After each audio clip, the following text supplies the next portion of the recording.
Hey guys, what's going on? Quick video here. This article was actually posted just a few hours ago talking about the Magmatusk cheese in Mythic Plus in Neltharus, and I wanted to do a little video kind of talking about the strategy, how it works. I'll show you some footage and general strat, as well as my general opinion of this discovery, I guess. So basically, Magmatusk has, as for any of you who have been running Mythic Plus, especially in Pugs, Magmatusk is easily one of the hardest bosses, and a lot of us were surprised that the boss wasn't nerfed in the first week or two of the season compared to a lot of other bosses that were nerfed despite not being maybe as difficult.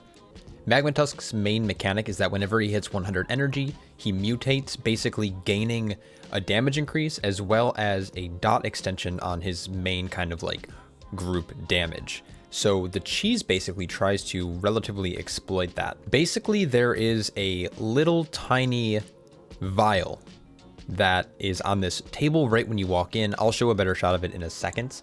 But right when you walk into the room, there's this little file on this bench here.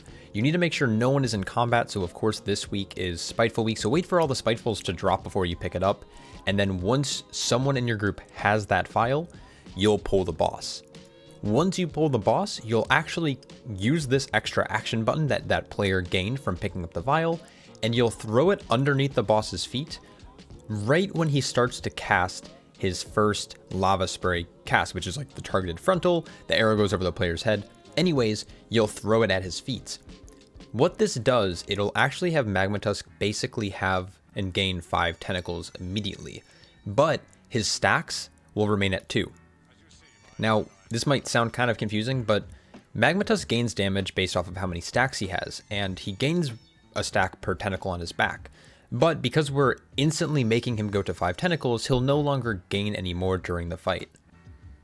So if you do this correctly, instead of having a dot for, up to 24 seconds later on in the encounter, you're only going to have it for 8 every single time, which greatly reduces the amount of healing that's actually required in the encounter. So this is going to be really, really good on tyrannical weeks. It's still going to be good on fortified weeks, but tyrannical weeks are really where it's going to shine. 2 quick things about this, of course. One, Blizzard might catch wind of us, doing this in game, and they might nerf it. I think this is part of maybe the dungeon achievement, I would imagine. So I'm sure that it's relatively I don't know if it's an exploit or not, but basically I would suspect that Blizzard might nerf this.